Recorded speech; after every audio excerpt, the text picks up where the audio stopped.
Hi everyone, I'm Scott Hoke. Welcome to highlighted coverage of Mecum Kissimmee 2023 from Osceola Heritage Park. 1967. End of the line for the mid-years. A big block here with side pipes.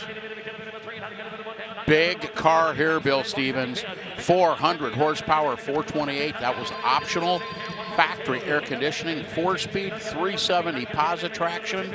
Black with the red stinger. Tell us about it, man. Ooh, baby. And the NCRS and Bloomington Gold lavishing the love on this Corvette. The reserve is off. 450, not get a minute of 75 by half. Sold 450, sold 450. We just sold it for $450,000. Next, a 1970 Hemi Superbird, one of the rarest wing cars that we will see on an auction block. This one is a 4-speed A33 track pack with that big Dana 60 rear end, 354 gears. FJ5 is limelight green, and there is your pistol grip shifter, those bucket seats, no console. 600 grand, we're off to the races. Sold $775,000, Jordan Hunter. Woo! Now it's time for some Indy 500 history. 1968, a car driven by Dan Gurney finished second to Bobby Unser in the 1968 500. Right, and actually won 3 IndyCar races in 1968 with this car, but not in this livery. Here's what happened. In 1970, after the car was a couple years old, it got purchased by Leader Card Racers, a 3-time Indy 500 winning team. They got the car. They modified it to make it more contemporary.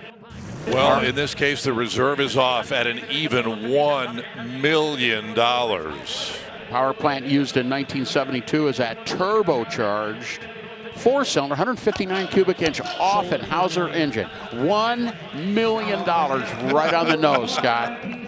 1970 Ram Air 4 GTO Judge crosses the auction block. Ram Air 4, the legend of that 375 horsepower top engine option. The Judge package, the Orbit Orange color in a convertible. Only 7 of these were built with an automatic transmission. The restoration quality obviously speaks for itself. World record time for Pontiac GTO. History unfolding right here in front of our eyes. Anybody else have goosebumps? 900,000. Now get excited. Get excited. 125, 15, 925, 15. You're out again. 915, not going to be a minute, 915, and 915, not going to be a minute, 15, not going to be a minute, Yep. We're in. We're in for now. Next spots. John, I think the crowd is coming to life here, expecting $1 million bid. This is an extraordinary moment in muscle car collecting. The shot heard around the world. We are at $1 million. We are resetting the bar, resetting the standard for Pontiac performance cars and muscle cars in general. Professor, you predicted this car could bring 7 figures when we first learned of this collection, middle of 2022, and it's come true today. There it is, $1 million. Okay, 1966 Shelby 427 Cobra on the block now at Mecum Kissimmee. Bill Stevens, you're right there. Well, it's a late car, born as a street car, but it has gone through a conversion that a lot of street cars went through. This now has the SC or semi-competition specs. There you got the 427. That is the race setup with the single 4-barrel and what they call the turkey pan. It's a real Shelby Cobra with SC upgrades. 5 million free, 1 million free, 50 reserve is off. 1 million free, 1 million free, 50. 5 million free, 1 million free, 50. 5 million free to pay 1 million free, 50. 5 million free, 1 million free, 50. 5 million free, 50. Last call. 5 million free, 1 million free, 50. Come on. Sold $1,300,000. Sold $1,300,000. Sold.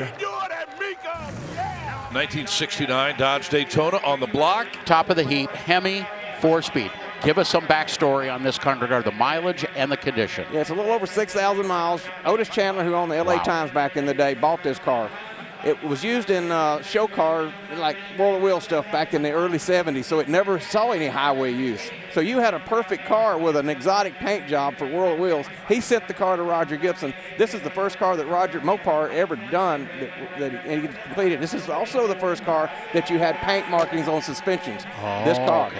This is over a 30-year restoration, and look at the quality of Roger's restoration. It still stands as good as any restoration in this house right now, and we're looking at 33 years, I think, ago when he done this car.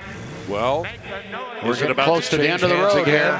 There we go. All right, $1,300,000. This is a 1967 Ferrari 330 GTS. Only 100 Ferrari 330 Spyders were built, powered by that 4-liter V12 triple Weber carbs, putting out 320 horsepower, 5-speed manual transmission, power, 4-wheel disc brakes. This car is fast. This car is comfortable, and it was intended for high-speed grand touring extraordinaire.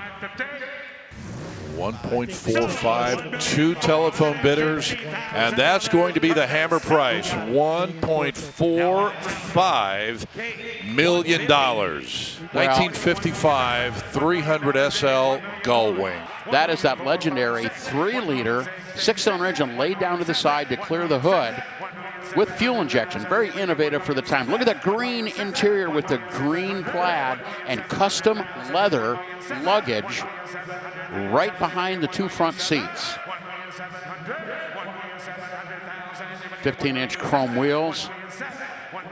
Flawless black finish. $1,600,000. So there we have it. Now we know that 55 Mercedes-Benz Gullwing, the 300 SL, Scott, $1,500,000. Put it in the record books in a record Mecum Kissimmee. The next car, a 1959 BMW 507. Late production in the overall span of these cars, John. This happens to be my favorite of the group. Such a legendary backstory, as we've already discussed. Handmade, basically a bespoke car from BMW. Yeah, aluminum body, Scott. That's BMW's first production V8. The twin carbs, 150 horsepower, displacing 3.2 liters. $1.6 million. 1967 Ferrari 275 GTB4. Not surprising that we are already in excess of $2 million bid. Unbelievable. Powered by that 3.3-liter 4-cam V12 rated at 300 horsepower. It's a 5-speed manual transmission. This car originally was black with orange leather seats. When it was restored, they brought it back to that classic Ferrari red, the black interior. And there it is, $2.7 million, exceeding expectations here at Mecum Kissimmee. 1992 Ferrari F40. They are always a sensation. Huge money, multiple 7-figure values. What makes this car so special was the fact that it was really the last car that Enzo himself, founder of Ferrari, left his imprint on this car. And it completely reset the performance bar for the time period. 478 horsepower out of a twin-turbo, mid-mounted V8. The car is bare bones. Look inside. It's just got the basic equipment, nothing luxury. It was hard-edged.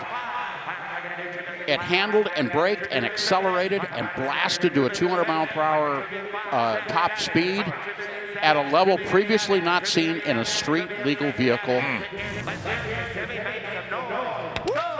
How about that? $2.85 million. Ferrari F40 rings the bell in a big way in Kissimmee. Well, that's going to wrap it up for this edition of Mecum Accelerated. Thanks so much for watching. I'm Scott Hoke. So long, everyone.